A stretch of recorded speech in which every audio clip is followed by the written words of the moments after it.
Simplify 14x squared y to the fifth over 15z cubed over 2x squared over 25yz. Again, this is effectively one fraction divided by another fraction.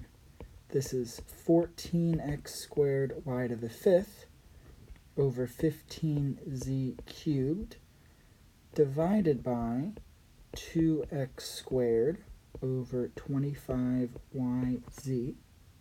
And we know that when we are dividing fractions, we can turn it into a multiplication problem by replacing the second fraction with its reciprocal.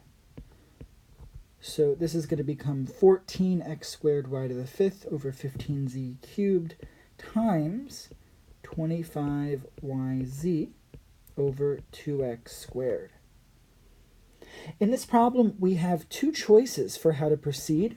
We can either do the multiplication first, and then we can cancel afterwards, or we can cancel things out first, and then multiply straight across. I'm actually going to do the reducing first, because these numbers are rather big, and we would end up with quite large numbers if we didn't reduce right off the bat. So in this case, I'm going to reduce right away. If we look at the 25 and the 15, they're both divisible by 5, so we can reduce them by 5 each. 25 divided by 5 is 5, 15 divided by 5 is 3. If we look at the 14 and the 2, those are both divisible by 2, so we can cancel out a factor of 2 in each of those. That leaves us with 7 on the top and 1 on the bottom.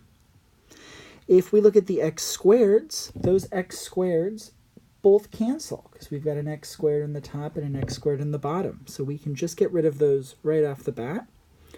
And there's one more thing that cancels. It looks like there's a z in the top and there's a z cubed in the bottom. If we cancel out one factor of z from that z cubed, it leaves us with a z squared.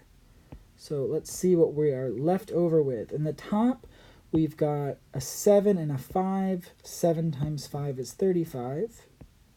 We also have a y to the fifth and also another y to the fifth and y. Y to the fifth times y is y to the sixth. We've got to be careful not to forget something that doesn't get canceled. And then in the denominator, we've got 3z squared times 1, which is just 3z squared. So our final answer is going to end up being 35y to the sixth all over 3z squared.